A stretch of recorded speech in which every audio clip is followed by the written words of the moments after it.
डबरा क्षेत्र में धान की बम्पर पैदावार हुई है। किसानों को भारी पैदावार से मुनाफे की आस थी, लेकिन कृषि उपज मंडी में दलाल दाखिल हो चुके हैं जो हर रोज किसानों को लाखों रुपए का चूना लगा रहे हैं। कृषि उपज मंडी में धान की आवक प्रतिदिन 50,000 क्विंटल तक पहुंच गई है, लेकिन दलाल किसानों की फसल व्यापारियों को विक्रय कराने की एवज में 3% का मोटा कमीशन काटकर लाखों रुपए का चूना लगा रहे हैं। वहीं दूसरी ओर कृषि उपज मंडी डबरा में फसल विक्रय का समय मंडी प्रशासन ने सुबह 8 बजे से रखा गया, लेकिन मंडी प्रशासन की लापरवाही के चलते बिना अनुबंध और बगैर प्रवेश पर्ची के सुबह 5 बजे से व्यापारी और दलाल सक्रिय हो जाते हैं। तो ये अभी आपने जो किसके कांटे पे बेची है और कौन ने बिचवाई है, इसका कुछ? पंकज गुप्ता ने बिचवाई है। और किसके यहाँ कांटे पे बेची है? दीपक मनोज। ये क्या ये जो आड़त है ये जो जिसके माध्यम से आपने बेची है वो कितना पैसा लेगा, इसमें कितना परसेंट लेता है, पता है कुछ? परसेंटेज की जानकारी नहीं है। इसका अनुबंध पत्र क्यों नहीं कटवाया आपने? आज का अनुबंध पत्र कटवाया है आपने? मंडी का अनुबंध पत्र कटवाया है क्या आपने? नहीं। आपको पता ही नहीं? पता है इस चीज का अनुबंध पत्र कटता है? नहीं पता। नए किसान हम भाई। नए किसान है? हाँ जी। आ रही धान करिएगा? नहीं, पर साल करी थी तो पर साल तो गड्ढे में गए थे, आज ही लिया है हम 2 ट्रॉली।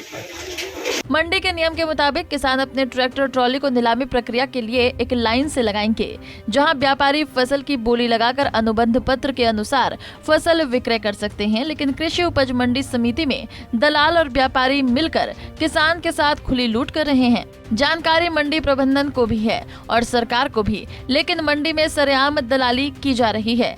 दलाल किसानों की साल भर की मेहनत का सौदा व्यापारियों के साथ औने पौने दामों पर कर रहे हैं।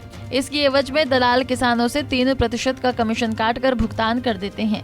नाम है आपका? रामकिशोर। क्या लेकर आए हैं? धान। किसको बेच रहे हैं आप? अभी तो देख रही है अलग बात तो है। व्यापारी को बेचोगे, आड़तिया को बेचोगे? हम तो जो हमारी अच्छी खरीद ले हम तो बाग में बेचेंगे। नहीं तो यहाँ बिना आड़त के तो कुछ बेचता ही नहीं है। आड़त से बेचे भाई। तो आड़त में कितना परसेंट लगता है कमीशन यहाँ?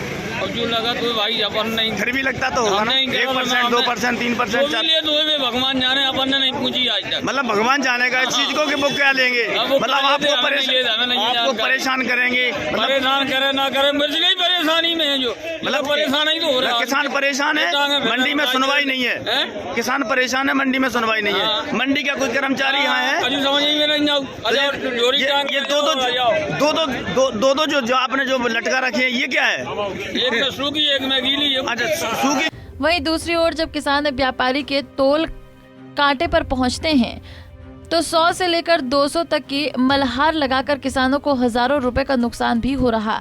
कृषि उपज मंडी सचिव अनिल शर्मा का कहना है कि यदि मंडी में कोई दलाल सक्रिय है तो उन पर कार्रवाई की जाएगी। खरीदी के नियम है कि किसान अपनी कृषि उपज लेके आता है और व्यापारी द्वारा जो है क्रय की जाती है और उसका घोष विक्रय कराया जाता है और उसके उपरांत जो है विक्रय होता है उसका कृषि उपज किसान। ये अनुबंध पर्ची जो है घोष विक्रय के समय दी जाती है। जब जो है घोष विक्रय होता है तो किसान की व्यापारी की सहमति के आधार पर उनको अनुबंध पर्ची कर्मचारी जारी कर दी जाती है। जी तो चलिए मैं इसको दिखवाता हूँ। वो वैसे मैं तो घोष विक्रय कराया था, मैं यहाँ 15 मई को आया था। तो 15 मई को जब जो है उस समय खरीफ की फसल नहीं आती थी, रबी की फसल आती थी। रबी की फसल में मेरे द्वारा घोष विक्रय कराया गया है और अब खरीफ की में धान आ रहा है तो मैं इसका जांच कराता हूं कि इसका घोष विक्रय हो रहा है कि नहीं हो रहा है। इसके लिए कौन दोषी है, उनके विरुद्ध हम जो है मंडी नियम अधिनियम के तहत कार्रवाई करेंगे। ऐसी शिकायतें कुछ मेरे को मिल रही हैं कि जो है घोष विक्रय होने के पहले कुछ व्यापारी द्वारा सैंपल के आधार पर मंडी खरीद लेते हैं, उनके विरुद्ध में कार्रवाई करूंगा।